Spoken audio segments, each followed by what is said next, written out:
A group under the aegis of Federation of Old Nnewi Division has extolled the leadership quality of Governor Willie Obiano at a reception organized in his honor in Nnewi.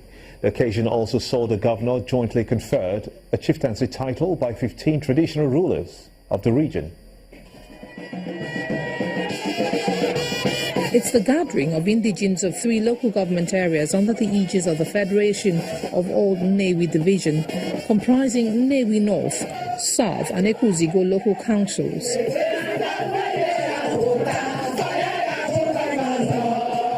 They are here at the premises of Nnewi High School to show their support for Governor Willie Obiano for what they describe as his sterling leadership qualities.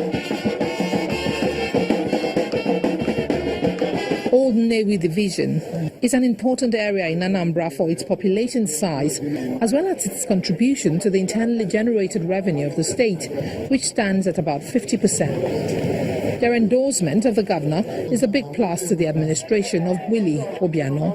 We are overwhelmed by your various achievements, which include but not limited to 1. Provision of adequate security of lives and properties in the state. 2. Wrong payment of workers' salaries despite the economic downturn. It is important that all of us support the government of Anambra State to ensure that the agricultural program started by His Excellency, the Governor of Anambra State, will come to total fruition in the next 5 years.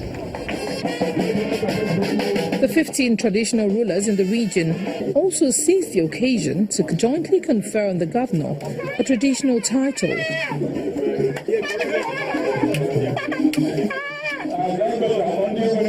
Responding, the governor expresses appreciation for the honor done him, promising to do more for the region.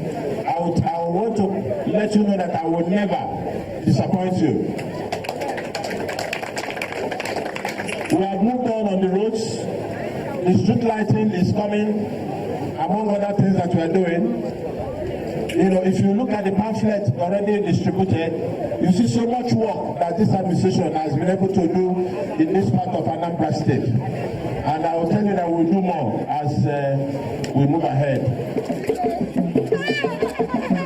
While the governor continues to gather support, the people hope for improved and equitably distributed development.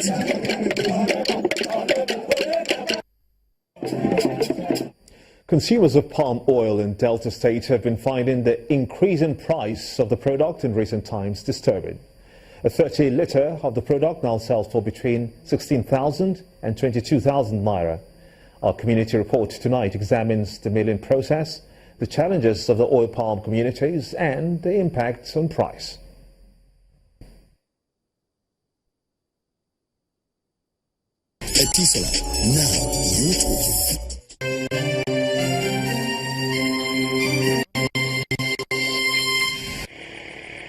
In Nigeria, oil palm is indigenous to the coastal plain, having migrated inland as a staple crop. In the early 1960s, Nigeria's palm oil production accounted for 43% of the world production. Nowadays, it only accounts for 7% of total global output. Palm oil prices recorded over 200% increase in Delta State between May and October this year. I'm not finding it easy to buy oil that I used to make the food. For I used to buy the oil at a rate of 400 naira, but now I'm buying it 700 naira a bottle. The bulk of Nigerian palm oil comes from dispersed and semi-wild groves and through the use of highly outdated manual processing techniques. A visit to one of the millers of oil palm in Agbo, Delta State confirms this.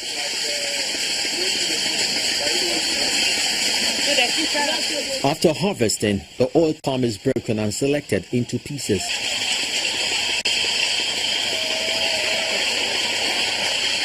It is then cooked for about 1 to 2 hours depending on the quantity available and sent to the pounding machine.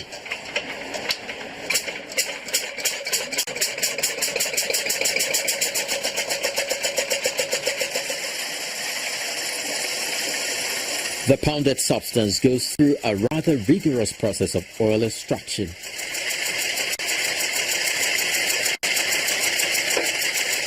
The collected oil finally goes through a second phase of cooking before it becomes ready for sale or consumption.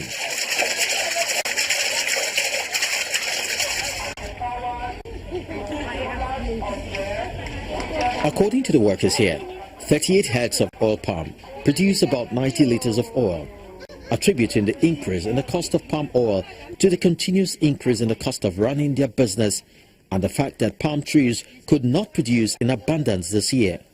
Many banga, many plantation fire burned them where before. By this time, they reach 10,000. Now, as it be say, not produce this year, now they reach 18,000, 20,000. Day before yesterday, then said 22,000. The business of owning oil palm plantation in Otolokbo, a community in Ika Northeast local government area of Delta State, begins with the purchase of nursery palm trees, which takes 3 to 4 years to mature and produce oil palm. To maintain it is very costly. Even when it began to produce, to harvest it is very difficult. Even after that, both the pruning and all cost much money. While these farmers crave support, the state government on its own says it isn't relenting in creating an enabling environment for mass production of palm oil. They have some challenges. As we move into the agricultural sector deeply, unlike what we used to have before, the state government has come to realize that there's the need to invest more into it, and that's exactly what the government is doing through the Job Creation Office. There are numerous other extracts from the oil palm fruits. The oil palm shell can also be used for construction purposes and so many more. Palm oil is believed to be the best cooking oil in the world due to its low content of cholesterol. For millions of Nigerians, oil palm cultivation is part of the way of life. Indeed, it is part of their culture. Perhaps the government may begin to intensify promotion of private sector participation in oil palm plantation for an effective revival of the produce in the country.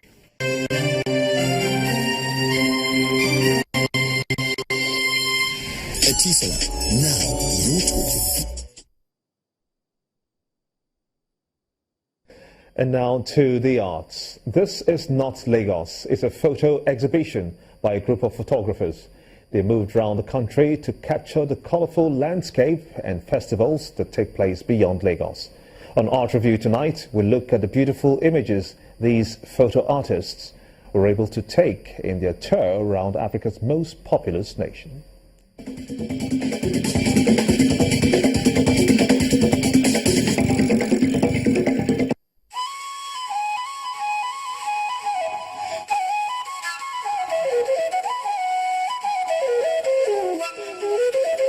This is not Lagos, or is it? The sights look rare. For residents, it may look strange. Probably not notice all the beauty that abounds amidst all the hassle one goes through daily in a city that never sleeps.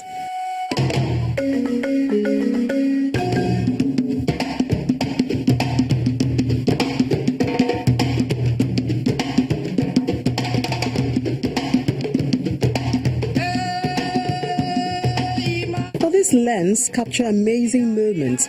So when it comes to going on a holiday, there's no doubt where to go, as this photo exhibition in Lagos is geared at inspiring travel through art and attracting people to other intriguing parts of Nigeria beyond the commercial hub.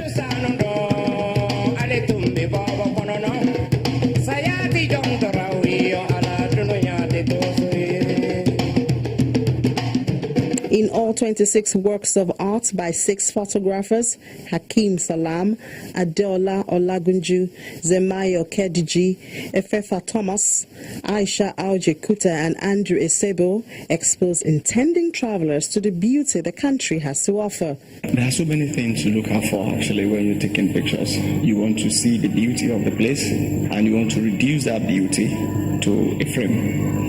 And that boils down to your understanding of photography. If you know what to put in and what to exclude, your compositional elements and all of that, you need to have the eyes first and foremost. Once you see what you feel, oh wow, this meets the criteria that you set out in the first instance, then you go ahead, set up your tripod, and then click on. Hakim Salam is a widely traveled photographer with an immense love for nature. I have been to like 28, 29 states in Nigeria, and the idea was for me to document important places and beautiful places in Nigeria, and then make a compendium, make a book out of it, and take it from there. The intention is for us to be able to, showcase Nigeria in a way that Nigerians will feel like, oh, this is my country, this is beautiful, I would love to visit this place. Actually, it's meant for us for me, basically, to bring about internal tourism within our country. Instead of traveling abroad, we can actually travel within the country and experience the beauty of Nigeria. Nigeria is a country blessed with a lot of attractions, and it shouldn't take photo exhibitions alone to get you interested. Go out there and explore.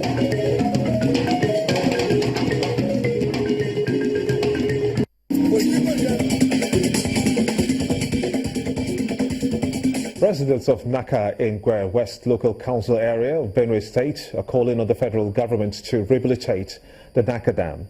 The water project was constructed in 1986 but collapsed in 2013 due to lack of maintenance. The Naka Dam served as the only source of potable water for the locals for many years.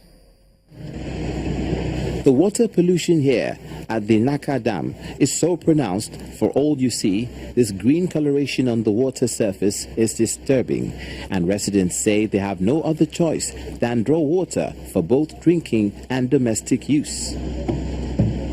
School-age children with their manual water trucks do the best they can to fetch home water for their family use from the already contaminated Naka Dam.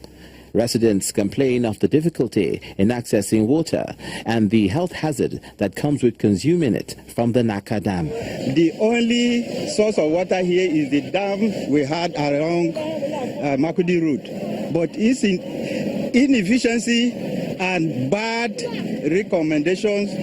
There is no channel, no proper care, so it is always dirty and not being efficiency for consumption. But the local council administrator appeals to the authorities to fix the dam, being the only source of potable water for the people. We are suffering in terms of water in Gwer West local government area.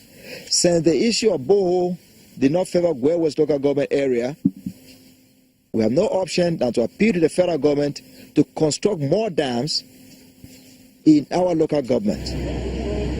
Besides the challenge of availability of potable water, the local government also faces the problems of bad roads, poorly structured markets, and inefficient power supply. But some of the residents are happy with the opening up of new roads which are under construction and efforts to restore electricity supply.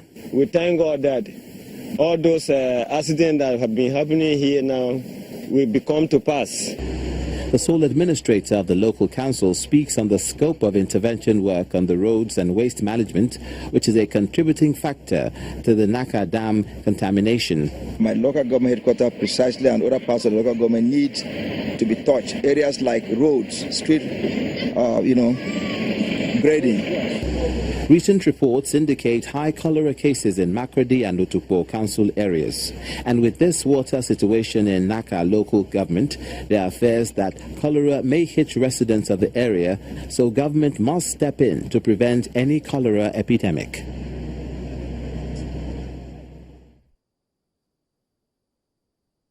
Governor Nasir El-Rufai of Kaduna State says that he is concerned that the activities of the Islamic movement in Nigeria is capable of threatening the corporate existence of the country. The governor, who was speaking to journalists in the state capital today, said that the group has an agenda to cause a religious conflict in Nigeria for political relevance, contrary to the tenets of the teachings of Islam. He says that the IMN, apart from being an illegal religious organization in the state, was in the habit of harassing and intimidating members of the public by impunity. with impunity for several years. Our correspondent was not able to reach the spokesperson of the group for his reactions because he is believed to have gone into hiding. Next on the news at 10, Nico Rosberg wins the 2016 Formula One Championship, dethrones Mercedes teammate Lewis Hamilton. That's on Sports News. Stay with us.